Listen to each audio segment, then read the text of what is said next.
नमस्कार दोस्तों, स्वागत है आपका आज के मुख्य समाचार में, जिसमें सबसे पहली और बड़ी खबर में आपको बताएंगे कि 2024 में बीजेपी 50 सीट के अंदर सिमटेगी। ये बयान दिया था नीतीश कुमार ने, जिसके बाद गिरिराज सिंह ने दिया मुंहतोड़ जवाब। दूसरी बड़ी खबर में जिक्र होगा कि बीजेपी नेता का दावा, बहुत जल्द लालू यादव की तरह जेल में होंगे नीतीश कुमार। तीसरी बड़ी खबर में आपको बताएंगे कि जम्मू कश्मीर में विधानसभा चुनाव के लिए केंद्रीय गृह मंत्री अमित शाह बुला सकते हैं सर्वदलीय बैठक, और इसी के साथ इस महीने आएंगे अमित शाह जम्मू कश्मीर। चौथी बड़ी खबर में जिक्र होगा कि भारत के सबसे बड़े यू टर्न नेता हैं अरविंद केजरीवाल, गुजरात के युवा रेवड़ी और बेवड़ी राजनीति को खारिज कर देंगे, तेजस्वी सूर्या ने दिया यह बयान। और पांचवी बड़ी खबर में जिक्र होगा कि शिक्षक दिवस के मौके पर प्रधानमंत्री नरेंद्र मोदी विजेताओं के साथ करेंगे बातचीत। हर एक खबर की गहराई में आपको ले जाएंगे दोस्तों, लेकिन उससे पहले अगर आपको भी ऐसा लगता है कि 2024 के चुनाव में भी आएगा तो मोदी ही, तो वीडियो को कीजिए लाइक और लाल बटन को दबा के चैनल को सब्सक्राइब करके घंटी बजाकर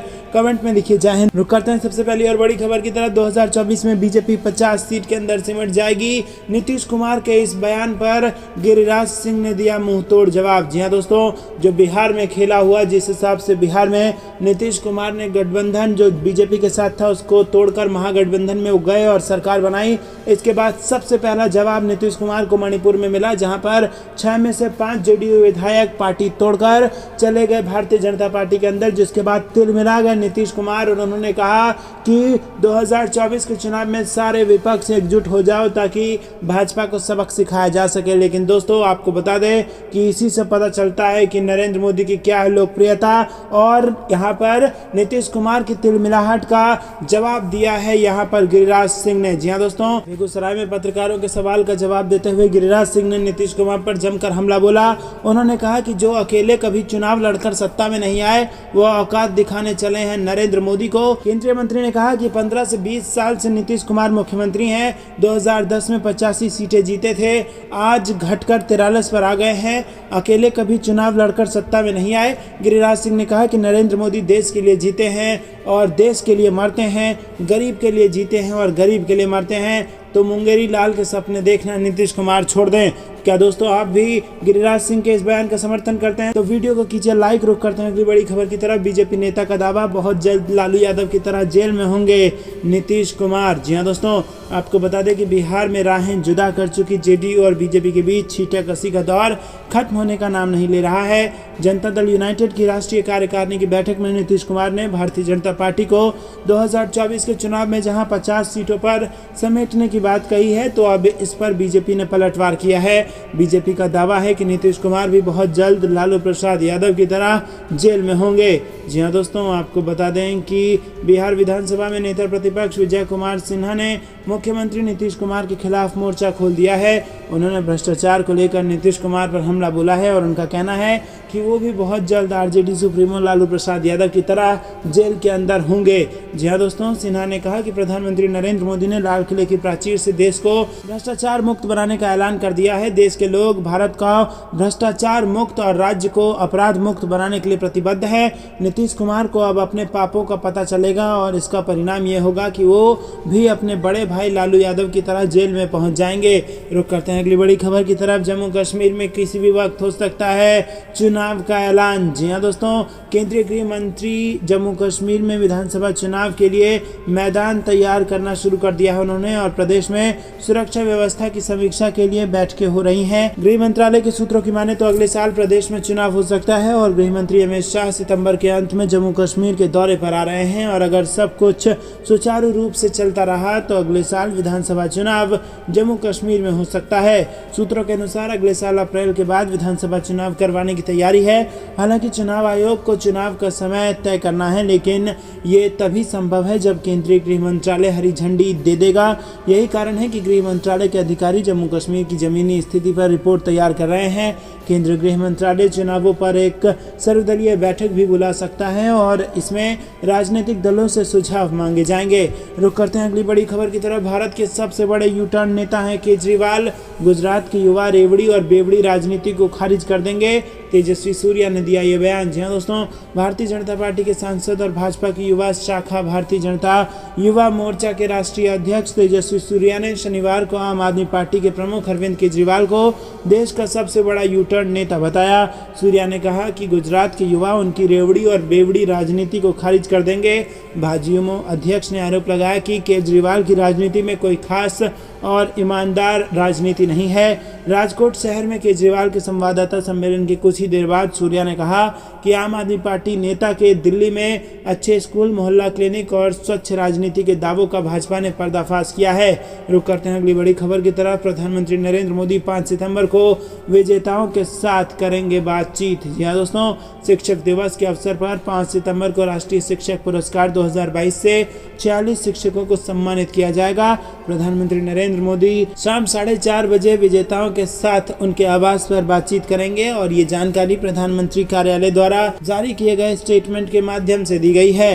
राष्ट्रपति द्रौपदी मुर्मू से राष्ट्रीय पुरस्कार प्राप्त करने वाले सभी 46 शिक्षकों में से 2 शिक्षकों, एक उत्तराखंड से और दूसरा अंडमान और निकोबार द्वीप समूह से विकलांग शिक्षकों को विशेष श्रेणी के तहत सम्मानित किया जाएगा। कार्यक्रम का शिक्षा मंत्रालय के दूरदर्शन और स्वयं प्रभा चैनलों पर सीधा प्रसारण किया जाएगा और webcast.gov.in पर भी सीधा प्रसारण किया जाएगा। रुक करते हैं अगली बड़ी खबर की तरफ। पाकिस्तान में गृह युद्ध जैसे हालात, 50 लाख करोड़ का कर्ज, तबाही के बाद महंगाई ने तोड़ी कमर। जी हाँ दोस्तों, पाकिस्तान में 47 साल में अब तक की सबसे भयंकर बाढ़ आई है। रिपोर्ट्स में बताया जा रहा है कि मुल्क का 1/3 हिस्सा बाढ़ से प्रभावित हुआ है। पाकिस्तान के राष्ट्रीय आपदा प्रबंधन प्राधिकरण के मुताबिक मानसूनी भारी बारिश और ग्लेशियर के पिघलने से यह भयावह बाढ़ आई है। बाढ़ के कारण 14 जून से अब तक 1265 लोगों की मौत हो चुकी है, जिसमें पिछले 24 घंटे में ही 57 लोगों ने जान गंवाई है। वहीं अब तक 12,500 से ज़्यादा लोग घायल हुए हैं। बाढ़ की वजह से 3.3 करोड़ से ज़्यादा लोग विस्थापित हुए और लोग राहत शिविरों में रह रहे हैं। पाकिस्तान ने इस आपदा की तुलना अमेरिका में 2005 में आए कैटरीना तूफान से की, जिससे वो भयंकर तबाही से गुजरा था। रुक करते हैं अगली बड़ी खबर की तरफ। साइरस मिस्त्री के निधन पर पीएम मोदी ने जताया दुख, बोले ये उद्योग जगत के लिए है बड़ा नुकसान। जी हाँ दोस्तों, टाटा समूह के पूर्व चेयरमैन साइरस मिस्त्री की सड़क हादसे में मौत हो गई है। उनकी मौत से पूरे देश में शोक की लहर दौड़ गई है और भारत के उद्योग जगत के लिए साइरस मिस्त्री की मौत एक बड़ी हानि है। साइरस मिस्त्री की मौत के बाद बड़ी बड़ी हस्तियों ने उनको याद किया और देश के प्रधानमंत्री नरेंद्र मोदी ने साइरस मिस्त्री की मौत के बाद ट्वीट किया। प्रधानमंत्री नरेंद्र मोदी ने ट्वीट कर लिखा कि साइरस मिस्त्री का असामयिक निधन स्तब्ध करने वाला है। वो एक होनहार व्यवसायी थे जो भारत की आर्थिक शक्ति में विश्वास करते थे। उनका निधन वाणिज्य और उद्योग जगत के लिए एक बड़ी क्षति है। उनके परिवार और मित्रों के लिए संवेदनाएं, उनकी आत्मा को शांति मिले। गौरतलब है कि रविवार को टाटा ग्रुप के पूर्व चेयरमैन साइरस मिस्त्री की मुंबई के पालघर इलाके में एक सड़क हादसे में मौत हो गई। पालघर के एसपी ने हादसे में उनकी मौत की पुष्टि करते हुए कहा कि पालघर के चरोटी में यह हादसा तब हुआ जब वो अहमदाबाद से लौट रहे थे। रुक करते हैं अगली बड़ी। 2024 चुनाव को लेकर बीजेपी ने की दिल्ली में अहम बैठक और इस रणनीति पर हो रहा है काम। जी हाँ दोस्तों, बीजेपी की बैठक के दौरान उत्तर प्रदेश की 80 सीटों को लेकर विचार विमर्श हुआ है। दोस्तों, बीजेपी शासित राज्यों के प्रभारियों की दिल्ली में बैठक खत्म हो गई है और बीजेपी मुख्यालय में ये बैठक करीब 4 घंटे चली और इसकी अध्यक्षता संगठन महामंत्री BL संतोष ने की। बैठक में उत्तर प्रदेश प्रभारी राधा मोहन सिंह और उत्तराखंड के प्रभारी दुष्यंत गौतम भी मौजूद रहे। बैठक में 2024 की चुनावी रणनीति पर मंथन हुआ और हर राज्य से उनकी रिपोर्ट भी मांगी गई। दोस्तों, 2024 के लोकसभा चुनाव के लिए चुनावी मोड में आ गई है भारतीय जनता पार्टी और लक्ष्य तो ये रहेगा कि बिहार और उत्तर प्रदेश की सारी लोकसभा सीटें जीत ली जाएं। रुक करते हैं अगली बड़ी खबर की तरफ। जनता के टैक्स के एक एक पैसे का देना होगा हिसाब। मुरादाबाद में सीएम योगी आदित्यनाथ ने अधिकारियों को दी हिदायत। जी हाँ दोस्तों, आपको बता दें कि ये बड़ी खबर उत्तर प्रदेश से आ रही है। सीएम योगी आदित्यनाथ ने मुरादाबाद में प्रधानमंत्री आवास योजना के तहत निर्माण परियोजना का निरीक्षण किया। उन्होंने कहा कि मुरादाबाद विकास प्राधिकरण द्वारा 518 ऐसे लाभार्थी जिनके पास कभी अपना आवास नहीं था, उन्हें आवास उपलब्ध कराया गया है। उन्होंने यहाँ समीक्षा बैठक की और सभी प्रतिनिधियों से बात की और उनके सुझाव नोट किए। इसमें सपा के विधायकों ने भी हिस्सा लिया और अपनी मांगे रखी। सीएम योगी आदित्यनाथ ने समीक्षा बैठक में रोजगार बढ़ाने और निवेश पर बल देने की बात की और साथ ही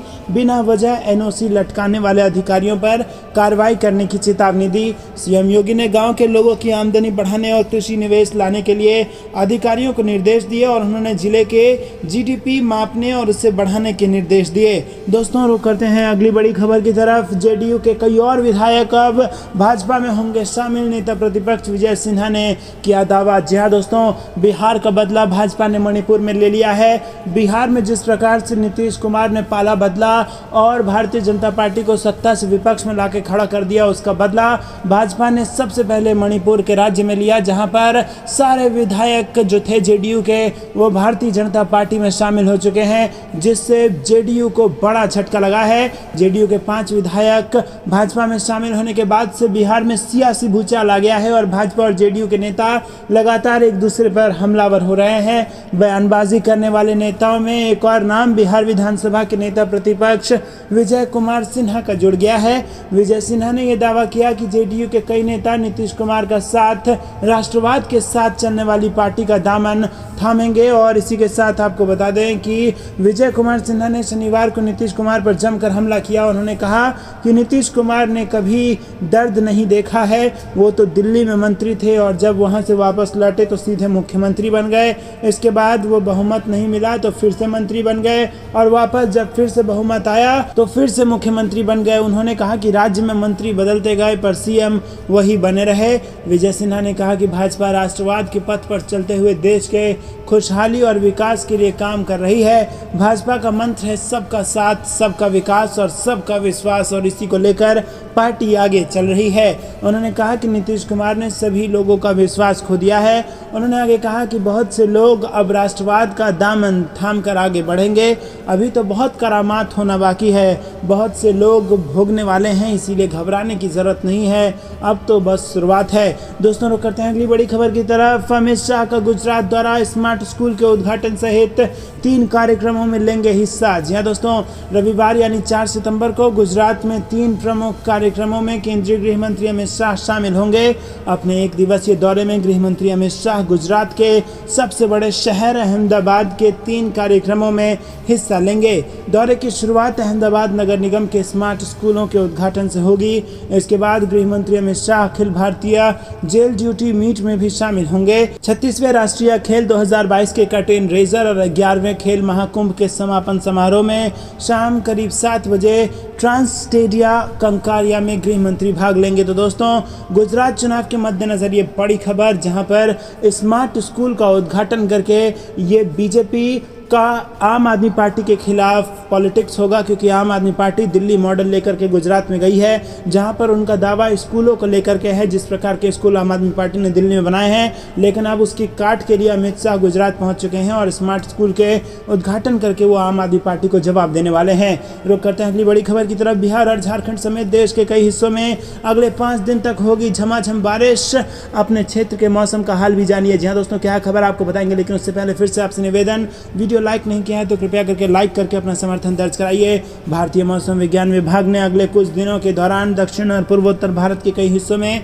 भारी बारिश की भविष्यवाणी की है। आईएमडी के अनुसार अगले 5 दिनों के दौरान दक्षिण प्रायद्वीपीय और पूर्वोत्तर भारत में भारी बारिश की संभावना है और अगले 3 दिनों के दौरान बिहार, झारखंड, उप हिमालयी पश्चिम बंगाल और सिक्किम में भारी बारिश का अलर्ट जारी किया गया है। आने वाले कुछ दिनों में असम, मेघालय और त्रिपुरा सहित पूर्वोत्तर राज्यों में भी भारी बारिश की संभावना जताई गई है। आईएमडी के अनुसार देश के पूर्वी हिस्सों में 6 सितंबर तक भारी बारिश होने की संभावना है। दक्षिण भारतीय राज्यों में गरज और बिजली गिरने की संभावना है और इसके अतिरिक्त 4 सितंबर को उत्तराखंड के अलग अलग स्थानों पर भारी बारिश का अलर्ट जारी किया गया है। और दूसरी ओर अगले 5 दिनों के दौरान उत्तर पश्चिम के मैदानी इलाकों और मध्य भारत में बारिश की गतिविधि में कमी देखने को मिल सकती है। मौसम विभाग के अनुसार समुद्र समुद्र तल पर मानसून की ट्रफ अपनी सामान्य स्थिति से उत्तर की ओर चल रही है। रुक करते हैं अगली बड़ी खबर की तरफ। श्रीलंका जैसा हो सकता है पाकिस्तान का आगाज, अंजाम और भी भयानक। सबसे बुरे वक्त से जूझ रही है पाकिस्तान की आवाम। जी हाँ दोस्तों, आपको बता दें कि एशिया के कई देशों पर गंभीर आर्थिक संकट के बादल मंडरा रहे हैं। श्रीलंका का उदाहरण सभी देख चुके हैं, जहां आर्थिक मुश्किलों से शुरू हुई हलचल उग्र और हिंसक प्रदर्शनों से होती हुई प्रमुख राजनीतिक परिवर्तन तक पहुंच गई। अगर कुछ विशेषज्ञों की चेतावनी और रिपोर्ट्स को सच माने तो श्रीलंका के बाद अब अगला नंबर पाकिस्तान का है। पाकिस्तान की जनता कमर तोड़ महंगाई और गरीबी का दंश झेल रही है। रिकॉर्ड तोड़ बारिश और बाढ़ के प्रलय ने इस दंश को और गहरा कर दिया है। पूर्व प्रधानमंत्री इमरान खान को महंगाई और लचर अर्थव्यवस्था के जिन मुद्दों के दम पर विपक्ष ने सत्ता से बेदखल किया था, अब वो उसी के सामने मुंह बाए खड़े हैं। रुक करते हैं अगली बड़ी खबर की तरफ। विदेश मंत्री एस जयशंकर ने यूएई के राष्ट्रपति से की मुलाकात और सौंपा प्रधानमंत्री मोदी का पत्र। जी हाँ दोस्तों, यूएई के आधिकारिक समाचार एजेंसी WAM ने बताया कि पीएम मोदी का पत्र दोनों देशों के बीच रणनीतिक संबंधों को मजबूत बनाने और साझा हितों की पूर्ति के लिए इन्हें विकसित करने की संभावनाएं तलाशने से संबंधित है। दोस्तों रुक करते हैं अगली बड़ी। भ्रष्टाचार को लेकर कांग्रेस पर साधा निशाना, भारत जोड़ो यात्रा को बताया गांधी परिवार बचाओ आंदोलन। जी हाँ दोस्तों, आपको बता दें कि संबित पात्रा ने ये बड़ा बयान दिया है और शनिवार को प्रेस कॉन्फ्रेंस कर कांग्रेस की अंतरिम अध्यक्ष सोनिया गांधी और कांग्रेस नेता राहुल गांधी पर नेशनल हेराल्ड मामले को लेकर निशाना साधा।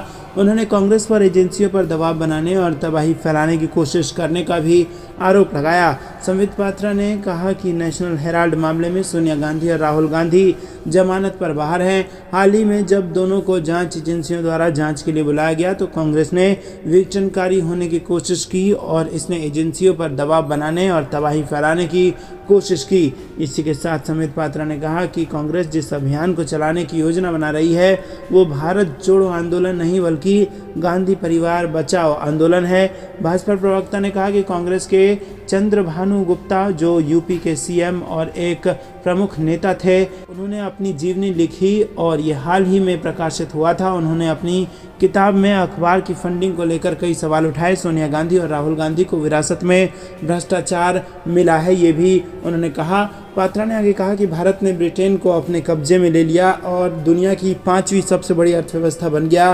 कभी हम पर शासन करने वाला अब अर्थव्यवस्था में हमसे पीछे है। हालांकि कांग्रेस अपनी औपनिवेशिक मानसिकता को छोड़ने में असमर्थ है। दोस्तों, क्या आप भी ऐसा मानते हैं कि कांग्रेस का भारत जोड़ो आंदोलन कांग्रेस बचाओ आंदोलन है? आपको क्या कुछ लगता है कमेंट में जरूर बताइए और वीडियो को लाइक करना मत भूलिएगा। रुक करते हैं अगली बड़ी खबर की तरफ। केरल में उतरे मोदी शाह 2024 में लोकसभा की 20 सीटों पर है नजर। जी हाँ दोस्तों, प्रधानमंत्री नरेंद्र मोदी गुरुवार को केरल में 2 दिवसीय दौरे पर पहुंचे और उन्होंने कोचीन हवाई अड्डे के निकट कलाड़ी गांव में आदि शंकर जन्मभूमि क्षेत्र में प्रार्थना की। उन्होंने वहां एक जनसभा को संबोधित किया। मोदी ने कोच्चि मेट्रो रेल के फेज 2 कॉरिडोर समेत कई अन्य परियोजनाओं का उद्घाटन और शिलान्यास किया। खास बात है कि अभी पीएम मोदी का दौरा पूरा भी नहीं हुआ था कि केंद्रीय गृह मंत्री अमित शाह भी वहां पहुंच गए। शाह त्रिवेंद्रम में आयोजित कई कार्यक्रमों में हिस्सा लेंगे और उनके दौरे को लेकर कई तरह के कयास लगाए जा रहे हैं। मिशन 2024 के अंतर्गत केरल की 20 लोकसभा सीटों पर भाजपा की नज़र है और गत विधानसभा चुनाव में भाजपा का खाता नहीं खुल सका था। पार्टी के पास जो एक सीट थी उसे भी नहीं बचा सकी और पार्टी ने अब केरल में ईसाइयों और मुस्लिमों को साधने की कवायद शुरू कर दी है। रुक करते हैं अगली बड़ी खबर की तरफ।